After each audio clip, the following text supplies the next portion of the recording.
Messaoud Gadi, bonjour, bienvenue au Ninkasi pour les coulisses de la Loire sur 42 TV. Donc vous êtes poète et stéphanois. C'est pas un métier, hein, vous n'avez pas vécu de la poésie, ça doit quand même être difficile.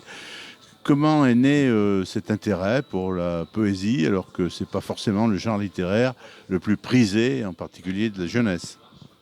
Disons que pour moi, on ne choisit pas. Mm. Je tiens d'abord à vous remercier de m'accueillir et je découvre ce lieu qui est formidable. On ne choisit pas. Ce qui m'a fait aimer la poésie, c'est dans mon enfance, dans le sud de la France, où grâce à une prof de français, on a fait le premier poème et c'était avec des ans et j'ai aimé ça. C'est l'école donc qui a été l'élément déclencheur. Alors le premier poème, comme lecteur ou comme écrivain? Comme écrivain, on devait faire la classe un poème avec des on. Je me rappelle un peu de ce que j'avais écrit. C'était marchant, chantant, demain nous continuons. Et ça m'a plu de jouer avec les mots. Et ça vous a mis le virus au bon sens du terme. Voilà. Et quel poète au pluriel ou poétesse avez-vous aimé, avez-vous découvert? Pour moi, le plus grand, celui que j'admire et que j'admirerai toujours, c'est Jacques Brel. D'accord.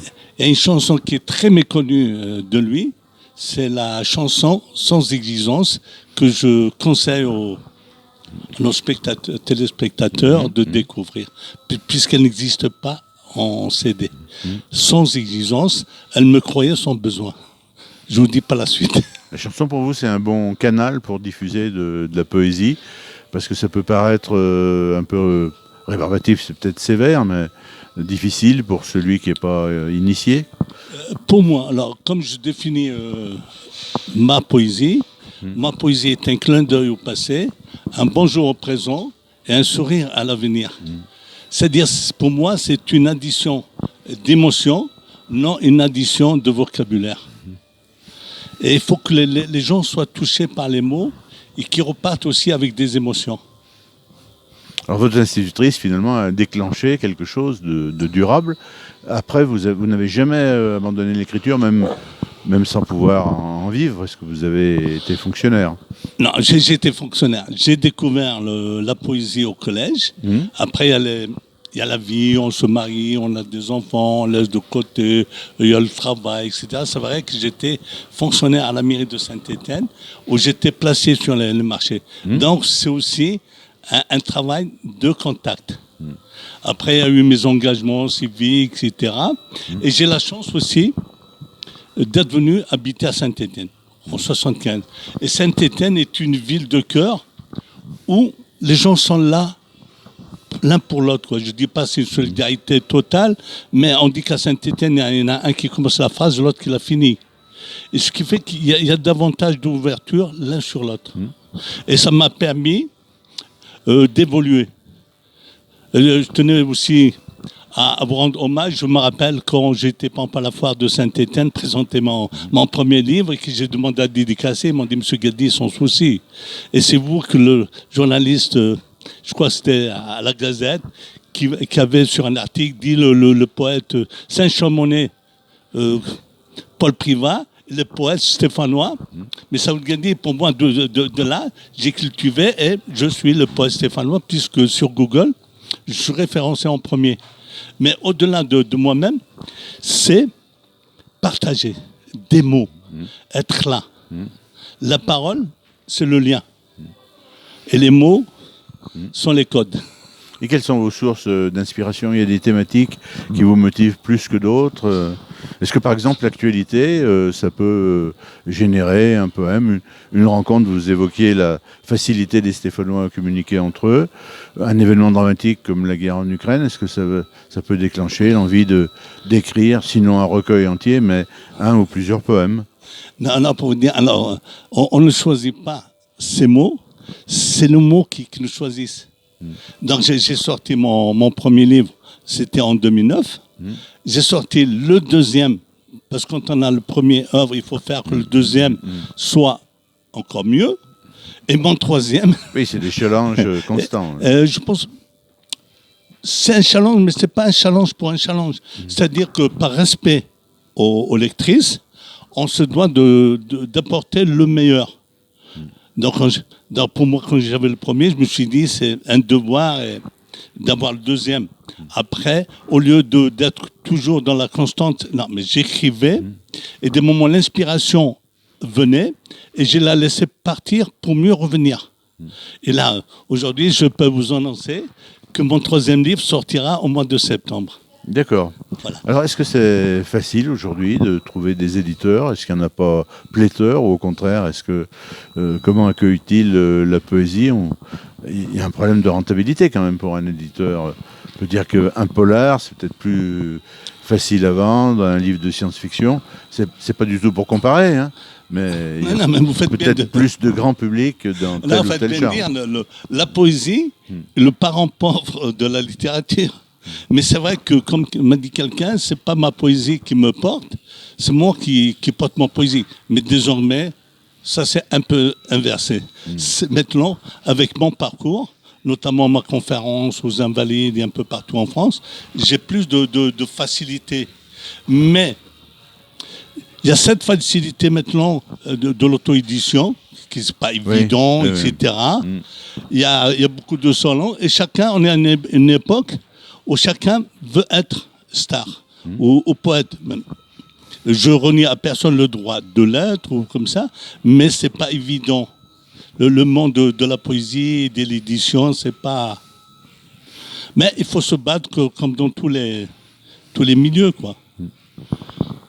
Vous avez la parole facile, vous aimez les salons, vos livres ne se contentent pas d'être dans les rayons des libraires, et vous participez à beaucoup d'échanges, vous avez employé le mot conférence. C'est important d'avoir des espaces de rencontre avec les lecteurs éventuels.